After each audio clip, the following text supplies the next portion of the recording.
ప్రెగ్నెన్సీలో coffee తాగొచ్చా? Tough question అండి. తాగొచ్చు, కాకపోతే తక్కువ క్వాంటిటీలో తాగాలి. ఎంత తాగాలి అనేది చెప్తాను వినండి. I'm doctor Ramya, gynaecologist from Vijayawada.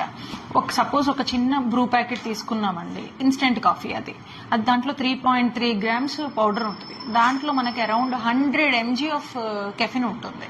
అలా మనము ఒక రోజుకి 200 mg కెఫిన్ కంటే ఎక్కువ తాగకూడదు. ఇప్పుడు ఫారిన్ కంట్రీస్ లో ఏంటంటే వాళ్ళు పెద్ద పెద్ద క్యాపిచినోలు అలా తాగే అలవాటు ఉంటుంది. మన ఇండియన్స్ కి కంపారిటివ్ గా తక్కువ అలవాటే ఉంటుంది. మాక్సిమం 1.5 ప్యాకెట్ ని మీరు ఎన్నిసార్లు కావాలంటే అన్నిసార్లు తాగండి.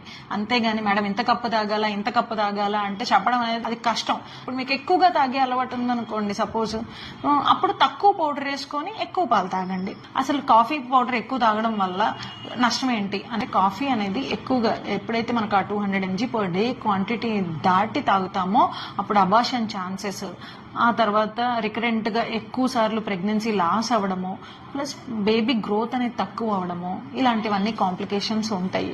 కాబట్టి తాగకూడదు అనగానే పేషెంట్స్ వినరు, అది తొందరగా మానేయరు. కాకపోతే అట్లీస్ట్ అది ఎంతవరకు తాగాలి అనేది తెలిస్తే so that you people will decide according to that అని నేను అనుకుంటున్నాను. ఓకే అండి, థ్యాంక్ యూ.